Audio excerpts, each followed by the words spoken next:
sa Seattle sa Amerika, bumibida ang mga pagkain Pinoy. At ang ipinagmamalaki nating adobo at sinigang, patok na patok at dinarayo pa roon ng ilang banyaga. Yan ang ating weekend food trip.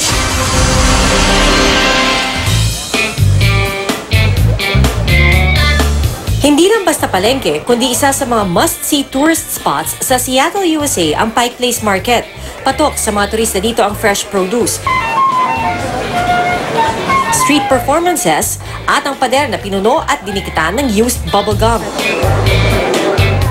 Isa ang Pike Market sa mga pinakasikat na lugar dito sa Seattle dahil sa iba't ibang pagkain matatagpuan dito. At isa sa mga pinakadinadayo dito ang Oriental Mart kung saan tapok ang Pinoy food. Punta natin. Dito, only masarap Filipino food is served.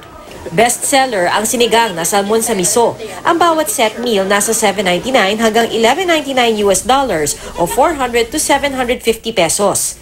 It started out as a demo kitchen. We demonstrated how to cook chicken adobo, pancit of course, and then we gave samples, and then it started catching on. People wanted us to sell it. So we turned into a little eatery, just like how it is in the front.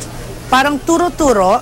Ilang beses nang naitampok sa mga sikat na travel show ang turo-turo ito ni Ate Lai at lagi pang nasa itinerary ng mga food tour sa Seattle.